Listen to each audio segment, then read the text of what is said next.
ফেলে দেওয়ার চেষ্টা করেছিল, আজকে তারা পুরস্কৃত হয়েছে আর আমি তিরস্কার পেয়েছি। আমার কোনো অভিযোগ নেই দলের বিরুদ্ধে, কোনো রাক্ষোভ নেই। জীবনে যে সেটা দেশবাসীর জন্য উৎসর্গ করলাম। এই দেশের জন্য তো কত মানুষ শাহাদাত বরণ করে শহীদ হয়। আমি ইসাক সরকারের এবং আমার পরিবারের প্রত্যেকটা সদস্য এই দেশের জনগণের জন্য সেটা উৎসর্গ করে দিলাম ইনশাআল্লাহ। দল বিপর্যয় পরে এমন কোন কাজ, এমন কোন ঘটনা ঘটাইনি।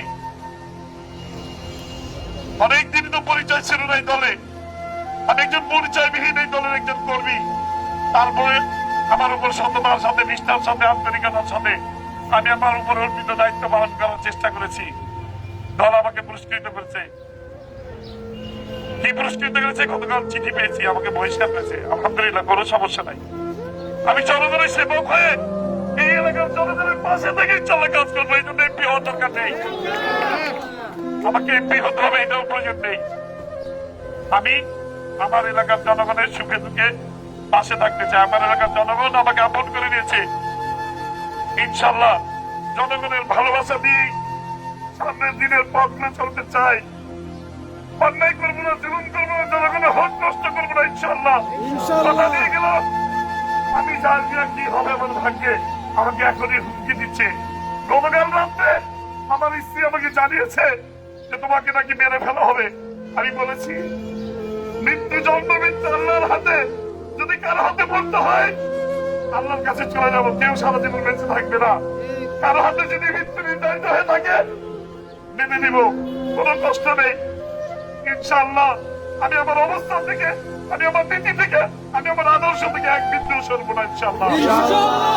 আমি আমার এলাকার ভাই বোনদের কাছে অনুরোধ করব, আপনারা আমাকে ভোট দেন অথবা না দেন, আপনারা আমাকে পাশে রাখবেন। আপনাদের পাশে থাকতে চাই, আপনাদের পাশে থেকে সেবা করতে চাই, আপনাদের পাশে থেকে কাজ করে যেতে চাই। আমার উচ্চাকাঙ্ক্ষা, উচ্চাভিলাষীর কোনো দরকার নেই। আমি আল্লাহর ভয়ে, আল্লাহর সন্তুষ্টির জন্য ইনশাআল্লাহ কাজ করবো আপনাদের জন্য।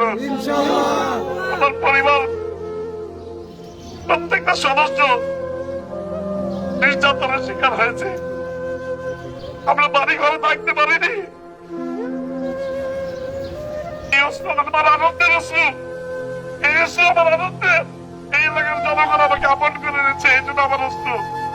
আমি ইনশাআল্লাহ এই জনগণের ভালোবাসা আমি ইনশাআল্লাহ কোনোদিন ভুলবো না। জনগণ আমার পাশে দাঁড়িয়েছে, ইনশাআল্লাহ কথা দিলাম জীবনের শেষ রক্তবিন্দু দেওয়া পর্যন্ত এই এলাকার জনগণের পাশে থেকে ইনশাআল্লাহ কাজ করবো। জনগণের সেবায় কাজ করতে চাই, আল্লাহর ভয়, আল্লাহর সন্তুষ্টির জন্য কাজ করবো ইনশাআল্লাহ, কথা দিলাম। আমার বিরুদ্ধে 366টি মিথ্যা মামলা দায়ের করা হয়েছিল। আমার পরিবারের মধ্যে 550 শতাধিক মিথ্যা মামলা।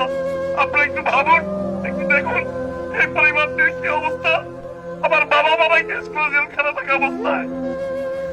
আমি কোনোদিন অভিযোগ করিনি, কাউকে বলিনি।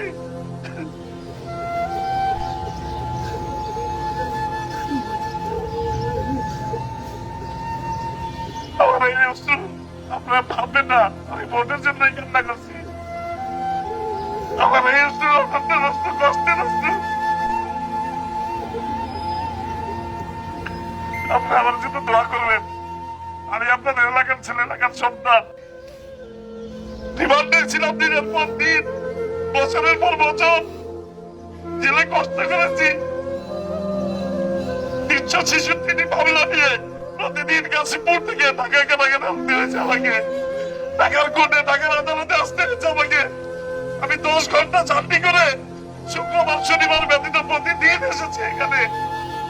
আজকে দল আমাকে পুরস্কার দিয়েছে, আমি খুশি হয়েছি। দল আমাকে পুরস্কৃত করেছে। আমি অন্যায় বিরুদ্ধে লড়াই করেছি, সংগ্রাম করেছি। আপনারা আমার জন্য দোয়া করবেন। আসসালামু আলাইকুম।